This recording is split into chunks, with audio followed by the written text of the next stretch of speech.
Hello friends, welcome to my channel beats of board. आज की इस वीडियो में हम बात करेंगे क्लास 10th केमिस्ट्री के चैप्टर नंबर 3 की, जो कि है मेटल्स एंड नॉन मेटल्स, यानी धातु और अधातु। ठीक है, तो चलिए स्टार्ट करते हैं इस चैप्टर को। तो हम अपने प्रीवियस क्लास 9th में पढ़ चुके हैं कि इस यूनिवर्स में जितने भी एलिमेंट्स प्रेजेंट हैं उन्हें हम दो ग्रुप्स मेटल्स और नॉन मेटल्स में डिवाइड कर सकते हैं। ठीक है, और आज के इस वीडियो में हम पढ़ेंगे कि जो मेटल्स और नॉन मेटल्स हैं उनकी जो मेन जो फिजिकल और केमिकल प्रॉपर्टीज़ क्या होती हैं। ठीक है, तो चलिए शुरू करते हैं। यहाँ पर सबसे पहले जो है मेटल्स की फिजिकल प्रॉपर्टीज़ दी हुई है। ठीक है, तो जो the easiest way to start grouping substances is by comparing their physical properties. मतलब सबसे आसान तरीका जो है जो किसी भी सबस्टेंसेस पदार्थों का जब जो उनका ग्रुपिंग है और उनमें जो कंपैरिजन करने का सबसे आसान तरीका जो है उनकी फिजिकल प्रॉपर्टीज़ यानी जो उनके भौतिक गुण हैं उनके आधार पर हम कर सकते हैं। ठीक है, तो यहाँ पर एक एक्टिविटी दिया हुआ है यहाँ पे कि हमें iron, copper, aluminium, magnesium in सब के जो है कुछ सैंपल्स लेने हैं और उनके अपीयरेंस को नोट करना है। ठीक है, उसके बाद से हमें क्या करना है कि जो सारे जो ये हम सब्सटेंसेस लिए हुए हैं उनके सरफेस को हमें सैंड पेपर की मदद से रब करके क्लीन कर लेना है। उसके बाद से फिर से हमें उसके अपीयरेंस को देखना है। ठीक है, तो इस एक्टिविटी से हमें ये क्या बताना चाहता है कि जो मेटल्स होते हैं वो अपने प्योर स्टेट में जो है उनका सरफेस जो है वो एक शाइनिंग सरफेस होता है। ठीक है, इस प्रॉपर्टी को हम मेटालिक लस्टर बोलते हैं। ठीक है, यानी धात्विक चमक। जो मेटल्स होते हैं उनमें एक चमक होती है, उनमें उनका जो सरफेस होता है वो लस्ट्रस होता है यानी चमकीला होता है। ठीक है, यहाँ पर एक नेक्स्ट एक्टिविटी 3 दी हुई है हमारी कि हमें जो है आयरन, कॉपर और एल्युमिनियम के जो है स्मॉल पीसेस लेने हैं। ठीक है, और इन मेटल्स को जो है हमें कट करने का कोशिश करना है एक शार्प नाइफ की मदद से। एक हमें धार वाले चाकू की मदद से उन्हें काटने की कोशिश करनी है और फिर हमारे ऑब्जर्वेशंस को हमें क्या है नोट करना है। ठीक है, और उसके बाद से क्या करना है, हमें एक सोडियम मेटल का एक पीस लेना है और उसे भी हमें पकड़ कर जो है हमें उसे भी नाइफ से हमें उसे काटने की कोशिश करनी है। ठीक है, तो और हम उसको वॉच ग्लास में रखेंगे और फिर हम उसको एक नाइफ से कट करने का कोशिश करेंगे सोडियम मेटल को, और फिर हमें अपने ऑब्जर्वेशन को नोट करना है। ठीक है, उसके बाद से क्या बोल रहा है कि हम इस सब एक्टिविटी के द्वारा हम देखेंगे कि जो मेटल्स होते हैं, सारे जो मेटल्स होते हैं वो जनरली हार्ड होते हैं, मतलब कठोर होते हैं। ठीक है, और वो इसलिए कठोर होने के कारण जो है वो चाकू से कट नहीं पाएंगे। और जो मेटल्स का जो हार्डनेस होता है वो अलग अलग मेटल्स की अलग अलग हार्डनेस होती है। ठीक है, मतलब कोई मेटल जो होता है बहुत ही ज़्यादा कठोर होता है, कोई मेटल जैसे कि हमारा सोडियम जो है वो बहुत ही सॉफ्ट हो जाएगा जो कि चाकू की मदद से इजीली कट जाएगा। ठीक है, और कुछ जो होते हैं वो एवरेज हो जाते हैं। ठीक है, अब यहाँ पे नेक्स्ट एक्टिविटी हमारी दी हुई है एक्टिविटी 3.3। इसमें हमें क्या बोला है कि हमें आयरन, जिंक, लीड और कॉपर के कुछ पीसेस लेने हैं। ठीक है, और उसके बाद से place any one metal on A block of iron, और फिर उनमें से किसी भी एक मेटल के पीस को हमें आयरन के ब्लॉक के ऊपर रखना है और उसे हमें हथौड़ी की मदद से उस पर 4-5 बार जो है उस पर प्रहार करना है। ठीक है, उसके बाद से उस जो मेटल जो हम आयरन के ऊपर रखे रहेंगे उसमें क्या चेंज आते हैं उसे हमें जो है ऑब्जर्व कर लेना है। ठीक है ना, मतलब जो मेटल्स के शेप में जो चेंज आएगा उसे हमें ऑब्जर्व कर लेना है, नोट कर लेना है।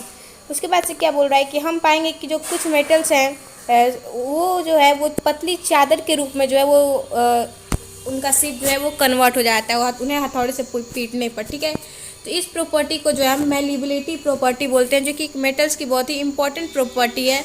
इसे हम हिंदी में आघात वर्ध्यता बोलते हैं, मेलिबिलिटी। ठीक है, तो इसमें दिया हुआ है कि क्या आप जानते हैं कि जो गोल्ड और सिल्वर होता है, हमारे जो गोल्ड और सिल्वर मेटल्स जो होते हैं, सोना और चांदी, वो सबसे अधिक मेलिएबल मेटल्स होते हैं। ठीक है, मतलब सबसे पतली चादर इन्हीं दोनों मेटल्स की बनाई जा सकती है, गोल्ड की और सिल्वर की। अब हमें एक्टिविटी 3.4 यहाँ पर दिया हुआ है कि हमें उन मेटल्स के नाम लिखने हैं कि जो कि हम अपने जो डेली लाइफ में जो हम उनके वायर्स को देखते हैं तो वो वायर्स जो हैं वो किन मेटल्स के बने हुए हैं, उन मेटल्स की हमें लिस्ट बनानी है ना। The ability of metals to be drawn into thin wires is called ductility. यानी मेटल्स की एक और एबिलिटी होती है कि उनके जो है उनको पतले पतले तार में जो है उनसे पतले पतले तार खींचे जा सकते हैं, इसे हम डक्टिलिटी बोलते हैं। ठीक है, हिंदी में इसे हम तन्यता बोलते हैं। मतलब मेटल्स की प्रॉपर्टी होती है कि उनसे हम पतले तार उनके खींच सकते हैं। जो गोल्ड है वो सबसे ज़्यादा डक्टाइल मेटल होता है, मतलब सबसे लंबे और पतले तार जो है वो गोल्ड से खींचे जा सकते हैं। ठीक है, और ये एक फैक्ट यहाँ पर बताया हुआ है कि ये जानकर हमें हैरानी होगी कि जो 2 किलोमीटर लेंथ का जो वायर होता है वो 1 ग्राम गोल्ड से बन सकता है। मतलब 1 ग्राम गोल्ड को हम उसको पीट के और उसके पतले पतले तार अगर हम निकालने का कोशिश करें तो एक स्टेप बाय स्टेप प्रोसेस के द्वारा, तो हम एक 1 ग्राम गोल्ड से जो है 2 किलोमीटर लेंथ के जो है तार को बना सकते हैं, ठीक है ना। तो ये ऐसा इसलिए है क्योंकि जो it is because of their malleability and ductility. मतलब ऐसा क्यों होता है, तो ये उसके जो गोल्ड है उसके मेलेबिलिटी और डक्टिलिटी प्रॉपर्टी के कारण होता है, ठीक है। और जो मेटल्स होते हैं उनको अलग अलग शेप्स में हम कन्वर्ट कर सकते हैं, क्योंकि वो मेलिएबल और डक्टाइल होते हैं, ठीक है ना। अब यहाँ पे दिया हुआ है कि जो ये मतलब अब हमसे ये पूछा है कि क्यों मेटल्स को जो है क्यों वेसल्स बनाने में यानी बर्तन बनाने में क्यों मेटल्स का हम यूज़ करते हैं। तो ये अब हम जानने की कोशिश करेंगे। ये हम जान चुके हैं कि जो मेलेबिलिटी की वजह से और डक्टिलिटी की वजह से उनका शेप चेंज हो सकता है, तो इसलिए हम कह सकते हैं कि उनकी मेलेबिलिटी और डक्टिलिटी प्रॉपर्टी के कारण ही जो है मेटल्स को है वेसल्स बनाने में यूज किया जाता है, ठीक है ना। अब यहाँ पे नेक्स्ट एक्टिविटी दिया हुआ है हमारा एक्टिविटी 3.4। इस एक्टिविटी में हमसे बोल रहा है कि हमें एल्युमिनियम और कॉपर वायर लेने हैं और ठीक है, और इन वायर को एक स्टैंड पर जो है हमें फिक्स कर देना है, जैसे कि फिगर 3.1 इस फिगर में बताया हुआ है, ठीक है। ये एक हमें ये एक स्टैंड लेना है और इसमें जो है ये जो मेटल वायर है इसको हमें ऐसे फिक्स कर देना है, ठीक है। और उसके बाद से अगला जो स्टेप हमें बोल रहा है कि जो ये मेटल्स है हमारा, इसके जो ये यहाँ पे जो इसका एंड पॉइंट है यहाँ पर जो हमें यहाँ पर देखिए यहाँ पर ये वैक्स यहाँ पर लगाया गया है, यानी मोम यहाँ पर लगा के उस पर जो है हमें आयरन की कील्स उस पर चिपका देनी है, ठीक है। और उसके बाद से जो इस जो मेटल है हमारा, इसका जो ये फर्स्ट एंड है, तो यहाँ पर जो है हमें कैंडल या बर्नर की मदद से जो इसको हीट करना है, ठीक है। उसके बाद से हम क्या देखते हैं, हमें अपने ऑब्जर्वेशन को नोट करना है, ठीक है। तो हम ऑब्जर्वेशन से अपने देखेंगे कि थोड़ी देर जो यहाँ पे जो अगर हम थोड़ी देर हीट करने के बाद जो है यहाँ से जो है वो जो हीट है यहाँ से कंडक्ट होते हुए हीट इस पॉइंट तक आएगा इसके, और उसके बाद से ये जो मोम है चूँकि इसका जो मेल्टिंग पॉइंट है वो कम होता है, तो जब ये मेटल जो है जब ये हीट होगा तो ये जो मेटल जो वैक्स है यहाँ पे मोम है हमारा वो पिघलने लगेगा, और ये जो हमारे आयरन के जो नेल्स यहाँ पर हमने मोम की मदद से चिपकाए हैं वो नीचे गिर जाएंगे, ठीक है। तो इस एक्टिविटी से हम ये प्रूव कर सकते हैं कि जो मेटल्स होते हैं वो गुड कंडक्टर्स होते हैं हीट के, ठीक है। और जो मेटल्स होते हैं उनकी मेल्टिंग पॉइंट जो होती है वो हाई होती है। जो सिल्वर मेटल होता है हमारा वो सबसे बेस्ट कंडक्टर होता है। The best conductor of heat are silver and copper. मतलब सिल्वर और कॉपर जो है वो हमारे हीट के सबसे बेस्ट कंडक्टर हैं। और जो लीड और मरकरी होते हैं वो कंपैरेटिवली जो है पुअर कंडक्टर्स होते हैं हीट के, ठीक है। अब यहाँ पे हमें ये अब हमसे क्वेश्चन किया है कि क्या मेटल जो है क्या वो इलेक्ट्रिसिटी को भी कंडक्ट करते हैं। तो अब इसको हम जानेंगे क्या जो मेटल्स हैं वो इलेक्ट्रिसिटी को भी कंडक्ट करती हैं या नहीं। तो यहाँ पर एक्टिविटी 3.6 दिया हुआ है हमारा कि यहाँ पर हमें एक इलेक्ट्रिक सर्किट दिया हुआ है, ठीक है।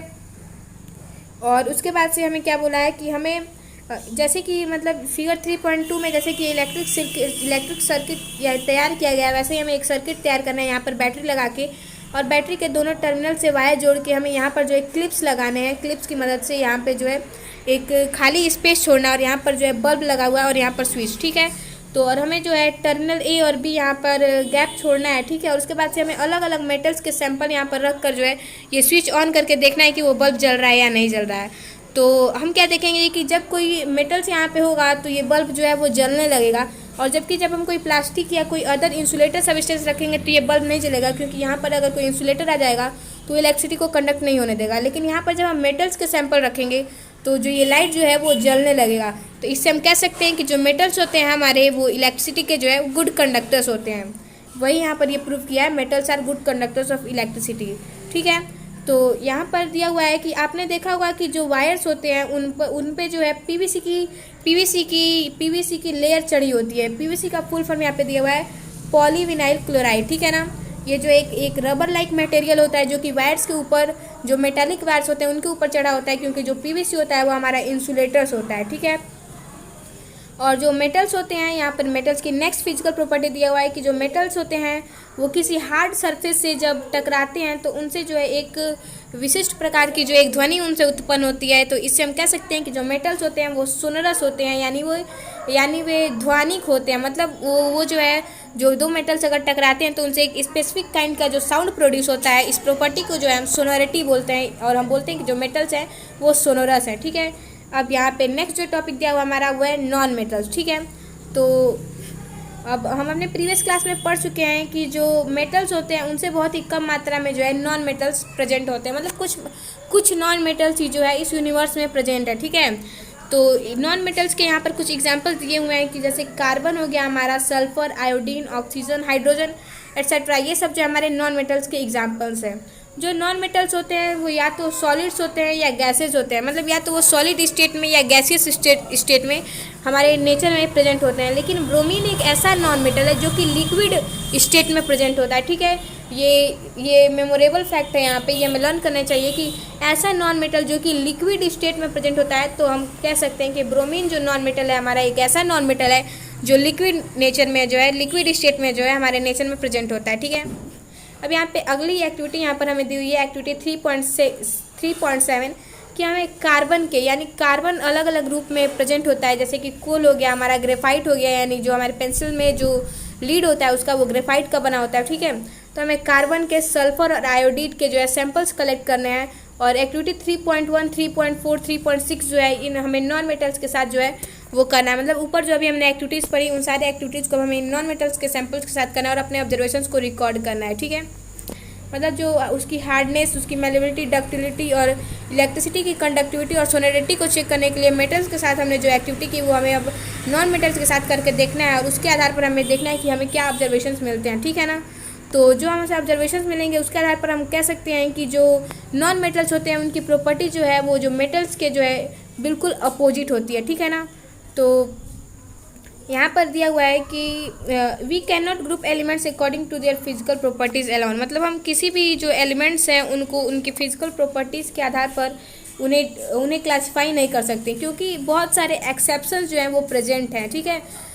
ऐसी बहुत सारी जो मेटल्स की प्रॉपर्टीज है कुछ नॉन मेटल्स के द्वारा भी शो कर दी जाती हैं, या जो ऐसी नॉन मेटल्स की कुछ प्रॉपर्टीज है जो बहुत सारे कुछ मेटल्स भी जो है वो शो करते हैं। तो इसलिए यहाँ पर जो है बहुत सारे एक्सेप्शंस प्रेजेंट हैं। जैसे यहाँ पर एग्जांपल में दिया हुआ है कि जो सारे मेटल्स होते हैं वो नेचर में सॉलिड रूम टेम्परेचर पे जो है वो सॉलिड स्टेट में होते हैं, लेकिन मरकरी हमारे एक ऐसा मेटल है जो कि लिक्विड स्टेट में होता है रूम टेम्परेचर पर भी, ठीक है। और यहाँ पे एक और एक्सेप्शन है कि जो मेटल्स होते हैं उनका जो मेल्टिंग पॉइंट होता है वो बहुत ही हाई होता है, लेकिन यहाँ पर एक्सेप्शन दिया हुआ है हमारा कि जो गैलियम और सीजियम मेटल्स होते हैं ये ऐसे मेटल्स होते हैं जिनकी मेल्टिंग पॉइंट जो है वो बहुत ही लो होती है, ठीक है। तो ये जो गैलियम और सीजियम मेटल्स होते हैं इनकी मेल्टिंग पॉइंट इतनी लो होती है कि अगर हम इसे अपने हथेली पर, अपने हाथ पर रखें तो ये आसानी से जो वो हमारे हाथ पर भी पिघल सकते हैं, ठीक है। और एक और एक्सेप्शन यहाँ पे दिया हुआ है कि जो आयोडीन है हमारा वो एक नॉन मेटल है, लेकिन ये जो है लस्ट्रस होता है। लस्ट्रस जो कि हमने पढ़ा था कि एक मेटल्स की प्रॉपर्टी होती है कि मेटल्स का जो सरफेस होता है वो शाइनी होता है, लेकिन आयोडीन जो है हमारा एक ऐसा नॉन मेटल है जिसका लस्ट्रस सरफेस होता है। अब थर्ड यहाँ पे हमारा दिया हुआ है एक्सेप्शन की जो कार्बन जो होता है हमारा एक नॉन मेटल है, लेकिन ये डिफरेंट फॉर्म्स में जो है नेचर में एग्जिस्ट करता है, और उसके जो अलग अलग फॉर्म्स है उसे हम उसके एलोट्रॉप्स बोलते हैं, हिंदी में इसे हम अपर रूप बोलते हैं। मतलब कोई एलिमेंट अगर बहुत सारे फॉर्म्स में नेचर में अगर प्रेजेंट है तो हम उसे जो है उस एलिमेंट का एलोट्रॉप्स बोलेंगे। जैसे कि कार्बन के एलोट्रॉप्स हम कह सकते हैं कि जो डायमंड होता है हमारा वो कार्बन का एक एलोट्रॉप है, कार्बन का एक अपर रूप है, कार्बन का एलोट्रॉप है एक डायमंड। तो हम जानते हैं कि जो मेटल्स होते हैं वो हार्ड नेचर के होते हैं, लेकिन जो नॉन मेटल्स होते हैं वो जनरली सॉफ्ट होते हैं। लेकिन जो डायमंड होता है हमारा जो कि एक नॉन मेटल है, लेकिन वो नेचर का जो है सबसे हार्डेस्ट सबस्टेंस है, ठीक है। और उसका जो मेल्टिंग पॉइंट होता है वो बहुत ही ज़्यादा होता है, उसका बॉइलिंग पॉइंट भी जो बहुत ज़्यादा होता है। जो ग्रेफाइट है हमारा वो कार्बन का एक दूसरा अपर रूप है, कार्बन का दूसरा एक एलोट्रॉप है जो कि इलेक्ट्रिसिटी को कंडक्ट करता है, ठीक है। तो यहाँ पर हम देखते हैं कि जो डायमंड है हमारा नॉन मेटल होते हुए भी नेचर का सबसे हार्डेस्ट सबस्टेंस है, और ग्रेफाइट जो है हमारा वो भी एक नॉन मेटल होते हुए भी इलेक्ट्रिसिटी को कंडक्ट करता है, ठीक है। और हमारे एल्केली मेटल्स जो हैं लिथियम, सोडियम, पोटेशियम, जो एल्केली मेटल्स हैं हमारे वो जो होते हैं ये मेटल्स होने के बावजूद भी जो है ये बहुत ही सॉफ्ट होते हैं। वो इतने सॉफ्ट होते हैं कि हम इन्हें चाकू की मदद से आसानी से कट कर सकते हैं। जिस तरह से हम पनीर को चाकू से आसानी से कट सकते हैं उसी प्रकार जो है हमें जो एल्केली मेटल्स है हमारे, जैसे हमारे लिथियम, सोडियम और पोटेशियम है, इसे हम चाकू से आसानी से काट सकते हैं। जो ये एल्केली मेटल्स हैं लिथियम, सोडियम, पोटेशियम, इनकी जो डेंसिटी होती है वो बहुत ही लो होती है और उनकी मेल्टिंग पॉइंट भी जो होती है बहुत ही कम होती है, ठीक है। तो एलिमेंट्स को जो है हम मेटल्स और नॉन मेटल्स में जो है ईजिली उनके केमिकल प्रॉपर्टीज़ के आधार पर जो है उन्हें क्लासिफाई कर सकते हैं। तो अब हम इनके केमिकल प्रॉपर्टीज़ को पढ़ेंगे, ठीक है ना। यहाँ पर एक एक्टिविटी दी हुई है हमें, एक्टिविटी 3.8। इसमें हमें क्या करना है कि हमें एक मैग्नीशियम रिबन लेना है और कुछ सल्फर पाउडर लेना है, ठीक है। उसके बाद से हमें मैग्नीशियम रिबन को बर्न करना है और उसके बाद से मैग्नीशियम रिबन को बर्न करने के बाद जो हमें राख बचती है, उसे जलाने के बाद जो राख बचती है, जो एस का फॉर्मेशन होता है, उसे हम लेंगे और उसे हम वाटर में डिज़ोल्व कर देंगे, ठीक है। और उसको वाटर में डिज़ोल्व करने के बाद जो हमें सॉल्यूशन मिलेगा उसको हम रेड और ब्लू लिटमस पेपर से चेक करेंगे, ठीक है। मतलब उसके हम नेचर चेक करेंगे कि वो एसिडिक है या बेसिक, ठीक है। तो अब हमसे पूछा है कि जो प्रोडक्ट फॉर्म हो रहा है मैग्नीशियम ऑक्साइड, वो एसिडिक है या बेसिक। तो मतलब हम उसे लिटमस पेपर की मदद से उसको चेक कर लेंगे। उसके बाद से हमें बोला है कि फिर से अब हमें सल्फ़र पाउडर को बर्न करना है। सल्फ़र जो कि हमारा एक नॉन मेटल है, उसके पाउडर को हम जो है बर्न करेंगे और सल्फ़र पाउडर को भी बर्न करने से जो एस का फॉर्मेशन, जो राख बनेगा, उसे हमें कलेक्ट करना है और उसको भी हमें जो है वाटर में डिज़ोल्व करके उसे भी हमें जो है ब्लू और रेड लिटमस पेपर के साथ चेक करना है उसके एसिडिक और बेसिक नेचर को। उसके बाद से हमें इन दोनों, अब हमें पूछा है कि जो सल्फ़र ऑक्साइड है वो जो फॉर्मेशन हो रहा है उसका वो क्या है, वो एसिडिक है या बेसिक। उसके बाद से जो दोनों रिएक्शन से हमें इसका जो है इक्वेशन, केमिकल इक्वेशन लिखना है। तो यहाँ पर हम देखते हैं कि जो अधिकतर जो नॉन मेटल जो होते हैं वो उसका जो ऑक्साइड्स होता है वो एसिडिक नेचर का होता है, ठीक है ना। मतलब जो नॉन मेटल्स के ऑक्साइड होते हैं वो एसिडिक नेचर के होते हैं, जबकि जो मेटल्स के ऑक्साइड होते हैं वो बेसिक नेचर के होते हैं, ठीक है ना। You will be learning more about this metal oxides in next section. हम अपने अगले सेक्शन में जो है इनके बारे में और विस्तार से पढ़ेंगे। और यहाँ पे जो है एनसीईआरटी के क्वेश्चंस दिए हुए हैं कि give an example of metal which is liquid at room temperature. यहाँ पे क्वेश्चंस हैं, ठीक है। इसे आप, ये हमने अभी ऊपर डिस्कस किया है, आप इसका जो आंसर जो है मुझे कमेंट सेक्शन में बताइएगा, ठीक है। अब यहाँ पे दिया हुआ है केमिकल प्रॉपर्टीज ऑफ मेटल्स की केमिकल प्रॉपर्टीज़ के बारे में अब हम पढ़ेंगे, ठीक है ना। तो सबसे पहले हमें क्या करना है कि इसे हम अच्छे से इसे हम समझने के लिए क्या करना है, हमें जो है सैम्पल्स कलेक्ट करने हैं कुछ मेटल्स के, जैसे कि हमारा एल्युमिनियम हो गया, copper, iron, lead, magnesium, zinc और सोडियम। ये जो मेटल्स हैं हमें इनके सैम्पल्स को लेने हैं, ठीक है ना।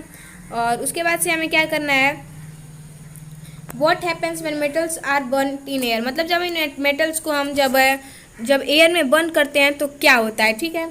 तो आपने जो एक्टिविटी 3.8 थी उसमें देखा कि जो मैग्नीशियम हम बर्न करते हैं तो एक डेजलिंग यानी चमकीले वाइट फ्लेम के साथ जो वो जलता है। तो क्या जो सारे मेटल्स हैं क्या वो इसी तरह से जलते हैं। अब इसे जो है हम एक एक्टिविटी की मदद से जो है समझेंगे, ठीक है ना। तो इस एक्टिविटी में क्या करना है, हमें जो हमने सैंपल्स लिए हैं हमें सैंपल्स में से किसी को भी लेना है और उन्हें टंग्स की मदद से हमें पकड़ कर जो है उन मेटल्स के सैंपल जो हैं उनको हमें बर्न करना है। उसके बाद से जो हमें प्रोडक्ट मिलता है उसे कलेक्ट कर लेना है। उसके बाद से बर्न करने पर जो हमें प्रोडक्ट मिलता है उसे हमें करने के बाद कूल कर लेना है, मतलब उसको कूल कर लेना है। और उसके बाद से हमें से पूछा गया है कि जो कौन सा मेटल्स है जो कि ईजिली बर्न हो जा रहा है, ठीक है। और जो बर्न होने पर जो फ्लेम का कलर है वो क्या रह रहा है, और what did you when the, मतलब मेटल के जब बर्न हो रहा है तो वो किस कलर का फ्लेम जो है वो प्रोड्यूस कर रहा है, और जो मेटल सरफेस है वो किस तरह का दिख रहा है जब वो बर्न हो रहा है, ठीक है। उसके बाद से जो मेटल्स हैं हमें उनको अरेंज करना है डिक्रीजिंग ऑर्डर में उनके रिएक्टिविटी के आधार पर, मतलब कौन जो मेटल जो है इजीली ऑक्सीजन के साथ कंबाइन हो जाता है इसके आधार पर जो हमें उसको जो है डिक्रीजिंग ऑर्डर में, उसके स्पीड के डिक्रीजिंग ऑर्डर में हमें उसे अरेंज करना है। और उसके बाद से हमें ये भी देखना है कि जो प्रोडक्ट बन रहा है, मतलब जो मेटल ऑक्साइड बन रहा है उसे हम देखना है कि क्या वो वाटर सॉल्युबल है या नहीं, ठीक है। तो जो मेनली जो सारे मेटल जो हैं, जनरली सारे मेटल जो हैं वो ऑक्सीजन के साथ कंबाइन होकर मेटल ऑक्साइड का फॉर्मेशन कर लेते हैं। Metal plus oxygen produces metal oxide, ठीक है ना। जैसे कि हमारा कॉपर है, जब कॉपर जो हमारा उसको हम ऑक्सीजन के प्रेजेंस में बर्न करेंगे तो ऑक्सीजन से कंबाइन होकर जो है कॉपर ऑक्साइड बनाएगा, जो कि एक ब्लैक कलर का ऑक्साइड होता है। इसका रिएक्शन यहाँ पे दिया हुआ है 2Cu + O2 प्रोड्यूसेस 2Cu, ठीक है। यहाँ पे कॉपर और ऑक्सीजन के कॉम्बिनेशन से जो है कॉपर ऑक्साइड का फॉर्मेशन हो रहा है, ठीक है। ऐसे ही जो एल्युमिनियम है ये भी एल्युमिनियम ऑक्साइड बना लेगा, 4Al + 3O2 प्रोड्यूसेस 2Al2O3, ठीक है। एल्युमिनियम ऑक्साइड यहाँ पे बन रहा है, ठीक है। अब यहाँ पर दिया हुआ है कि हमने अपने प्रीवियस चैप्टर में जो पढ़ा था कि जो मेटल्स ऑक्साइड होते हैं वो बेसिक नेचर के होते हैं, लेकिन कुछ मेटल्स जो होते हैं जो उनके ऑक्साइड होते हैं वो दोनों नेचर शो करते हैं, जैसे कि जो एसिडिक और बेसिक नेचर दोनों रखते हैं। जैसे कि एल्युमिनियम ऑक्साइड हो गया हमारा और जिंक ऑक्साइड हो गया हमारा, ये एसिडिक नेचर भी शो करते हैं और बेसिक बिहेवियर भी शो करते हैं, ठीक है। जैसे अगर हम एल्युमिनियम के ऑक्साइड लें तो वो किसी एसिड के साथ रिएक्ट करेगा तभी भी जो है वो साल्ट और वाटर प्रोड्यूस करेगा, लेकिन जो एल्युमिनियम ऑक्साइड है जब कोई एसिड के साथ या जब किसी बेस के साथ रिएक्शन करेगा तभी भी जो है वो साल्ट और वाटर ही प्रोड्यूस करेगा, ठीक है। तो ऐसे एलिमेंट्स जो कि एसिडिक और बेसिक नेचर दोनों शो करते हैं, उनके ऑक्साइड्स को जो है हम एम्फोटेरिक ऑक्साइड्स बोलते हैं। हिंदी में हम इसे उभयधर्मी बोलते हैं, ठीक है ना। तो एम्फोटेरिक ऑक्साइड्स के हमारे एग्जांपल क्या हो जाएंगे, aluminium oxide, zinc oxide, lead oxide भी होता है, ठीक है ना। तो ये तीनों जो है हमारे एम्फोटेरिक ऑक्साइड्स के एग्जाम्पल हैं, ठीक है। तो यहाँ पर ये बताया हुआ है कि जैसे एल्युमिनियम ऑक्साइड को हम लेते हैं तो यहाँ पर एसिड के साथ ये रिएक्शन करके साल्ट और वाटर दे रहा है। वहीं पर जो है ये हमारा एल्युमिनियम ऑक्साइड जो है यहाँ पर ये बेस सोडियम हाइड्रोक्साइड के साथ रिएक्शन करके भी जो है हमारा है सोडियम एल्यूमिनेट एक साल्ट और वाटर प्रोड्यूस कर रहा है। तो हम कह सकते हैं कि ये जो है एल्युमिनियम ऑक्साइड जो एसिडिक और बेसिक दोनों नेचर शो कर रहा है। जो मोस्टली जो मेटल ऑक्साइड्स होते हैं वो वाटर में इनसॉल्युबल होते हैं, मतलब उसमें डिजॉल्व नहीं हो पाते हैं, ठीक है। But some of this dissolve in water to form, लेकिन कुछ जो मेटल ऑक्साइड्स होते हैं वो वाटर में डिजॉल्व होकर जो है एल्केलीज का फॉर्मेशन कर लेते हैं, ठीक है। जो सोडियम ऑक्साइड और पोटेशियम ऑक्साइड जो होते हैं हमारे वो जो है वाटर में डिजॉल्व हो जाते हैं और एल्केलीज का फॉर्मेशन करते हैं। जैसे कि यहाँ पर हो गया हमारे रिएक्शन दिया हुआ है कि सोडियम ऑक्साइड जो है वो वाटर से रिएक्शन करके सोडियम हाइड्रोक्साइड बना रहा है, और हमारा पोटेशियम ऑक्साइड भी है, ये भी जो है H2O से रिएक्शन करके पोटेशियम हाइड्रोक्साइड बना रहा है, ठीक है ना। अब अगला यहाँ पे दिया हुआ है हमारा कि जो अलग अलग मेटल्स होते हैं उनकी रिएक्टिविटीज़ जो होती है वो ऑक्सीजन के प्रति जो है अलग अलग उनकी रिएक्टिविटी होती है। कुछ मेटल जैसे कि हमारे पोटेशियम और सोडियम होते हैं वो बहुत ही विगोरसली यानी बहुत ही तेज़ी से जो है वो ऑक्सीजन के साथ रिएक्शन करके बहुत जल्दी फायर पकड़ लेते हैं अगर उनको हम खुले में छोड़ दें तो, ठीक है ना।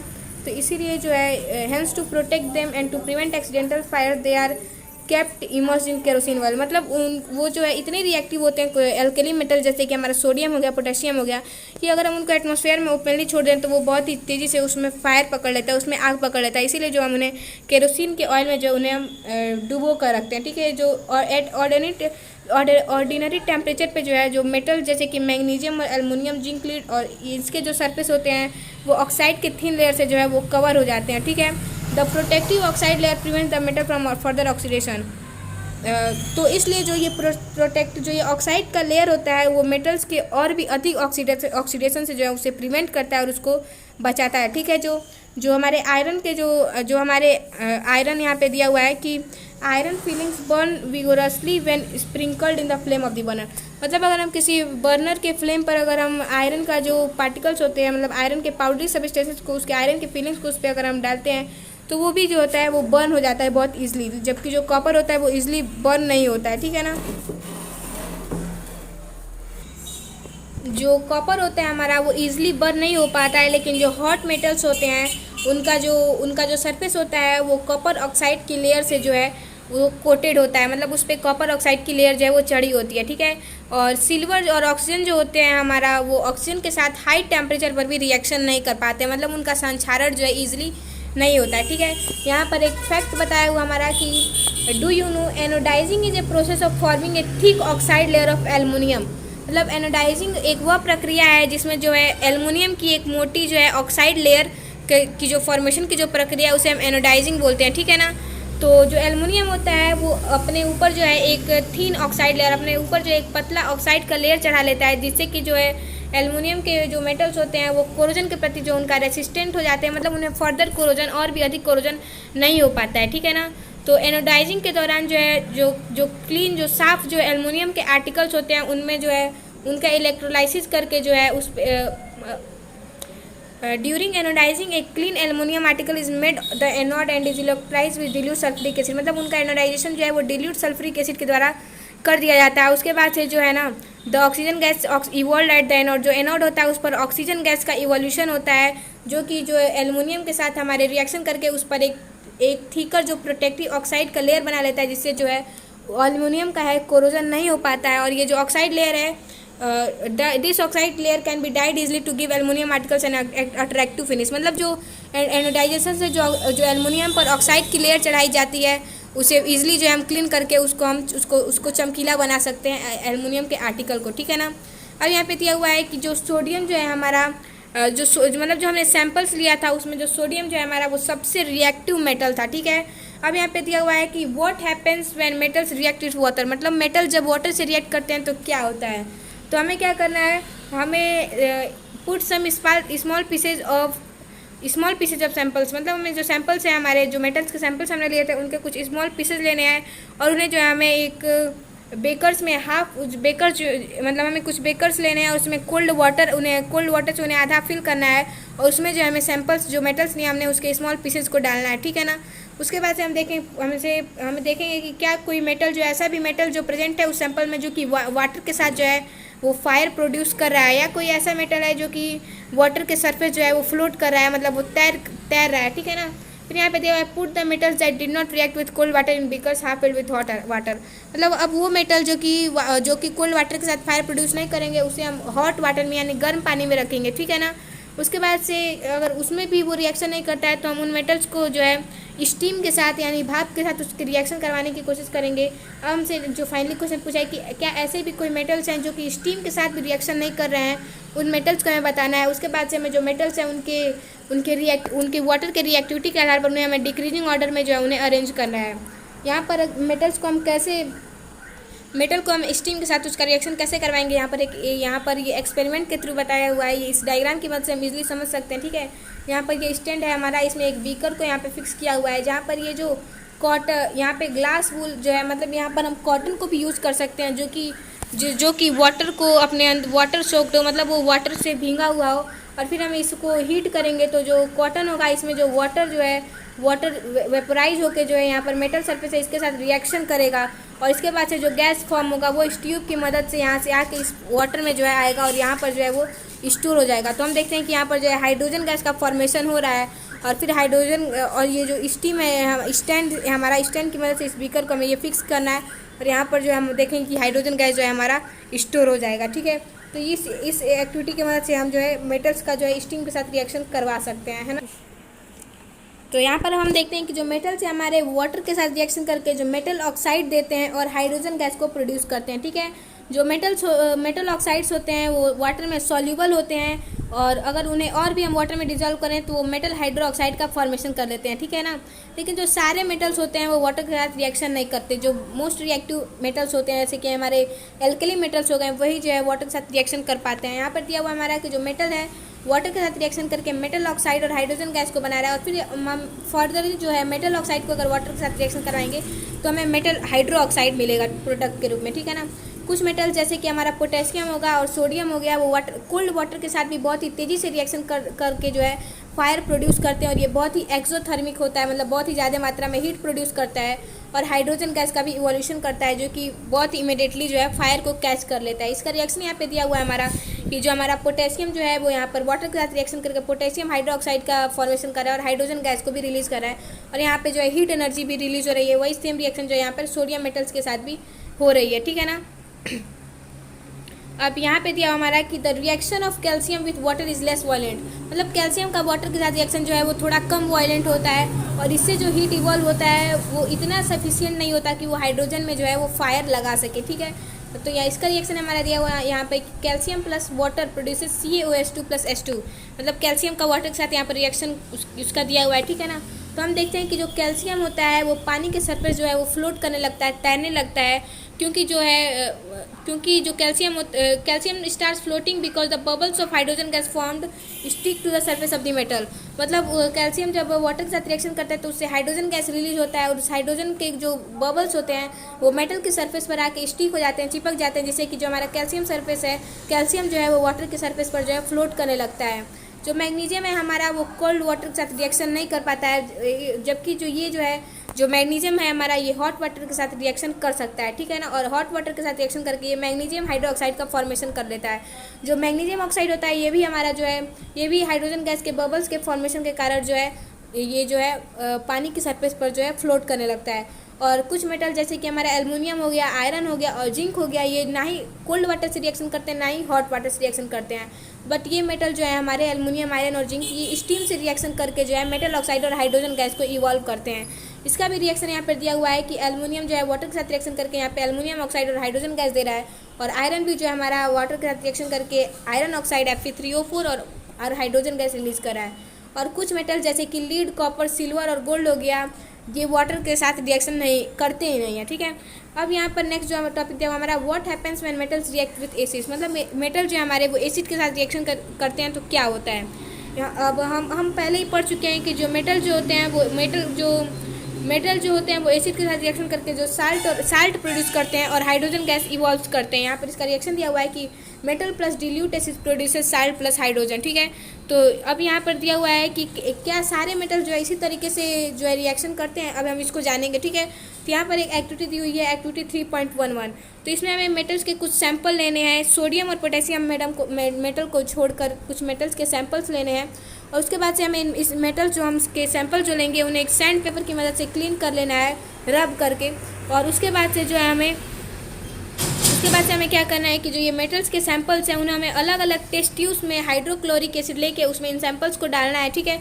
उसके बाद से उसमें जो है हमें थर्मोमीटर को सस्पेंड कर देना है उन टेस्ट ट्यूब में, और उसके बाद से जो है जो थर्मोमीटर का बल्ब होगा, मतलब जो थर्मोमीटर का पॉइंट होगा, उसे हमें जो है एसिड में डाल देना है, ठीक है ना। उसके बाद से हमें जो बबल्स का फॉर्मेशन है उसके रेट को ध्यान से देखना है। अब हमसे पूछा है कि जो वो कौन सा मेटल्स है जो सबसे तेज़ी से जो है वो रिएक्शन कर रहा है हाइड्रोक्लोरिक एसिड के साथ, और with which metal did you record the highest temperature, कौन सा मेटल मतलब किस मेटल के साथ जो है हम सबसे ज़्यादा जो टेम्परेचर को है रिकॉर्ड करते हैं। उसके बाद से जो हमें मेटल जो है उनको उनके डिक्रीजिंग और उनके रिएक्टिविटी के उनके हाइड्रोक्लोरिक एसिड के साथ रिएक्टिविटी के आधार पर उन्हें डिक्रीजिंग ऑर्डर में जो उन्हें अरेंज करना है, ठीक है। उसके बाद से हमें जो रिएक्शंस हमने यहाँ पे किया इस एक्टिविटी की द्वारा, तो उसका हमें जो है रिएक्शन भी यहाँ पर लिखना है। Hydrogen gas is not evolve when a metal react with nitric acid, यानी जब कोई मेटल जो है नाइट्रिक एसिड के साथ रिएक्शन करता है तब हाइड्रोजन गैस का फॉर्मेशन नहीं होता है, ठीक है। तो ऐसा क्यों होता है? क्योंकि जो HNO3 जो नाइट्रिक एसिड है हमारा, वो बहुत ही ज़्यादा एक स्ट्रॉन्ग ऑक्सीडाइजिंग एजेंट होता है, जिसके कारण जो है जो हाइड्रोजन प्रोड्यूस होता है उसको वो ऑक्सीडाइज करके वाटर का फॉर्मेशन कर लेता है, ठीक है ना। तो जो एंड इटसेल्फ रिड्यूस्ड, और जो खुद जो है HNO3 जो है वो खुद नाइट्रोजन के ऑक्साइड के रूप में रिड्यूस हो जाता है, वो N2O, NO और NO2 इन सब प्रोडक्ट्स में जो है वो चेंज हो जाता है, ठीक है ना। अब यहाँ पर ये रिएक्टिविटी सीरीज यहाँ पे दिया हुआ है, मैग्नीशियम उससे कम जो रिएक्टिव होता है, एल्युमिनियम उससे कम रिएक्टिव हो गया हमारा जिंक, और उससे भी कम हो गया हमारा आयरन, ठीक है ना। अब यहाँ पे दिया हुआ है कि in case of copper no bubbles were seen, copper के केस में बबल्स का फॉर्मेशन नहीं होता है, और जो टेम्परेचर जो होता है वो अनचेंज रहता है, यानी टेम्परेचर में भी जो है कोई परिवर्तन नहीं आता है। ये हमें शो करता है कि जो कॉपर जो है वो डिल्यूट HCl के साथ रिएक्शन नहीं कर रहा है, ठीक है। यहाँ पर एक और फैक्ट यहाँ पे दिया हुआ है एक्वारेजिया के बारे में। ये एक बहुत इंपॉर्टेंट टॉपिक है कि एक्वारेजिया क्या होता है, ठीक है। तो इसे लेटिन लैंग्वेज का एक वर्ड है जिसका मतलब होता है रॉयल वाटर, यानी शाही जल, ठीक है। तो एक्वारेजिया के बारे में बताया हुआ है कि एक्वारेजिया जो है एक मिक्सचर होता है जो कि कंसनट्रेटेड हाइड्रोक्लोरिक एसिड और कंसनट्रेटेड नाइट्रिक एसिड का जो है मिक्सचर होता है, यानी कंसनट्रेटेड HCl और कंसनट्रेटेड HNO3 के 3:1 के रेशियो में इन्हें जब मिलाने पर जो है जो कंपाउंड बनता है उसे जो है हम एक्वारेजिया बोलते हैं। और ये इतना स्ट्रॉन्ग ये कंपाउंड होता है कि ये गोल्ड को भी खुद में डिजॉल्व कर सकता है, ठीक है ना। और तो neither of this acids can do alone, मतलब जो HCl होता है वो अकेला, जो HCl और नाइट्रिक एसिड होते हैं हमारे, वो अकेले कोई भी जो है इस जो गोल्ड को खुद में डिजॉल्व नहीं कर सकते, लेकिन उन दोनों के मिक्सचर से जो एक्वारेजिया का फॉर्मेशन होता है वो जो है गोल्ड को ईजिली अपने अंदर जो है डिजॉल्व कर सकते हैं। जो एक्वारेजिया होता है वो बहुत ही ज़्यादा कोरोजिव नेचर का होता है, और ये एक फ्यूमिंग लिक्विड होता है, और इससे जो है बहुत ही एक स्ट्रॉन्ग जो है स्मेल इससे प्रोड्यूस होती है, ठीक है ना। और ये गोल्ड और प्लेटिनम मेटल को भी खुद में डिजॉल्व कर सकता है, ठीक है। अब यहाँ पे नेक्स्ट जो दिया हुआ हमारा कि कैसे जो है मेटल जो होते हैं वो how do metals react with solution of other metal salts, मतलब जो मेटल्स होते हैं वो दूसरे मेटल के साल्ट के साथ कैसे रिएक्शन करते हैं वो बताया हुआ है यहाँ पर, ठीक है। यहाँ पर एक एक्टिविटी दी हुई है, एक्टिविटी 3.12। तो यहाँ पर हमें बोला है कि हमें कॉपर का एक वायर लेना है, take a clean wire of copper and iron nail, मतलब हमें कॉपर का एक क्लीन वायर लेना है और एक लोहे की कील लेनी है। उसके बाद से जो है हमें ये जो कॉपर वायर है हमारा उसे हमें आयरन सल्फेट के सॉल्यूशन में रखना है, और जो आयरन का नेल है हमारा उसे कॉपर सल्फेट के सॉल्यूशन में रखना है टेस्ट ट्यूब में, अलग अलग टेस्ट ट्यूब में। और उसके बाद से 20 मिनट के बाद जो हमें अपने ऑब्जर्वेशन को जो है नोट करना है। उसके बाद से जो हमें जो रिएक्शन के टाइप है उस रिएक्शन को देना और ये एक्टिविटी को हमें परफॉर्म करना है, ठीक है। तो जो रिएक्टिव मेटल्स जो होते हैं वो लेस रिएक्टिव मेटल्स को जो है उसके कंपाउंड से डिस्प्लेस करके जो है उसका स्थान स्वयं लेके एक नया कंपाउंड फॉर्मेशन करते हैं। वो इस एक्टिविटी की मदद से यहाँ पे समझाने की कोशिश की गई है कि जो मेटल्स होते हैं हमारे वो इक्वली रिएक्टिव नहीं होते हैं, मतलब कुछ मेटल जो होते हैं वो हाईली रिएक्टिव होते हैं जबकि कुछ मेटल जो होते हैं वो लेस रिएक्टिव होते हैं, ठीक है। अब यहाँ पे जो है वेरियस मेटल्स की रिएक्टिविटी यहाँ पर इस रिएक्टिविटी को हम चेक करेंगे। We check the reactivity of various metals, हम मेटल्स की अलग अलग रिएक्टिविटी को चेक कर चुके हैं।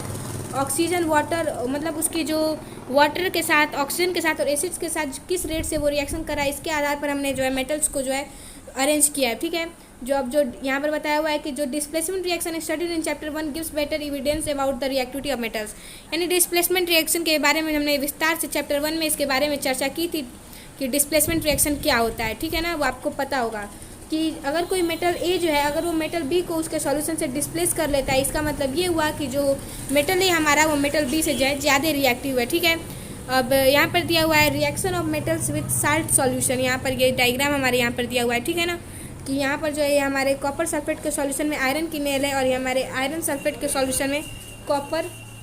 अब जो नेक्स्ट टॉपिक दिया हुआ हमारा रिएक्टिविटी सीरीज़, यानी रिएक्टिविटी सीरीज़ के बारे में हम पढ़ेंगे। ठीक है, तो रिएक्टिविटी सीरीज़ क्या होता है, तो रिएक्टिविटी सीरीज़ में जो मेटल्स होते हैं उनके लिस्ट, उनको मेटल्स को उनकी एक अरेंजमेंट दी हुई है एक लिस्ट के रूप में, जिसमें कि जो है मेटल्स को उनके डिक्रीजिंग ऑर्डर में जो है उनके रिएक्टिविटी के आधार पर डिक्रीजिंग ऑर्डर में उनको लिस्ट किया गया है। ठीक है, और इससे जो मतलब उनको अरेंज करके एक लिस्ट का फॉर्मेशन ये किया गया है, तो इसे जो हम रिएक्टिविटी सीरीज़ बोलते हैं। ठीक है, तो मतलब डिस्प्लेसमेंट रिएक्शन परफॉर्म करने के बाद, इन सारे मेटल्स के साथ डिस्प्लेसमेंट रिएक्शन फॉर्म करने के बाद जो है इस लिस्ट का फॉर्मेशन हुआ है। ठीक है ना, तो ये जो सीरीज़ यहाँ पर दी हुई है इसे हम जो है रिएक्टिविटी सीरीज़ बोलते हैं, या इसे हम एक्टिविटी सीरीज़ भी बोल सकते हैं। ठीक है, तो इस एक्टिविटी सीरीज़ में यहाँ पर जो सबसे मोस्ट रिएक्टिव एलिमेंट दिया हुआ हमारा पोटेशियम है, उसके बाद से हमारा सोडियम, फिर calcium, magnesium, aluminium, zinc, iron, lead, hydrogen, copper, mercury और सिल्वर और गोल्ड। तो ये रिएक्टिविटी यहाँ पर दी हुई है कि ये जो मेटल्स हैं हमारे ये मोस्ट रिएक्टिव हैं, ये हमारा जो है ये रिएक्टिविटी इनके डिक्रीजिंग ऑर्डर में दी हुई है, और ये हमारा जो है सबसे लिस्ट रिएक्टिव मेटल जो हमारा गोल्ड। तो ये रिएक्टिविटी सीरीज जो है इसे आप लर्न कर लीजिएगा। ठीक है ना, ये बहुत ही इंपॉर्टेंट है। ठीक है, अब यहाँ पर जो हमारे एनसीईआरटी के इन टेक्स्ट क्वेश्चंस हैं इन्हें भी आप सॉल्व कर लीजिएगा। अब ये नेक्स्ट टॉपिक है हमारा how do metals and non metals react, तो इसे जो है हम अपने नेक्स्ट वीडियो में कवर करेंगे। इस वीडियो को हम यहीं पर एंड करते हैं। इसमें हमने लगभग आधे चैप्टर को इस कवर कर लिया है। आई होप यहाँ तक आपको ये चैप्टर समझ में आ गया होगा। तो मिलते हैं आपसे नेक्स्ट वीडियो में इसी चैप्टर के साथ, जो नेक्स्ट टॉपिक्स है हमारे उनके साथ। तब तक के लिए bye bye, take care, stay safe, keep learning and keep watching my channel bits about. Thank you.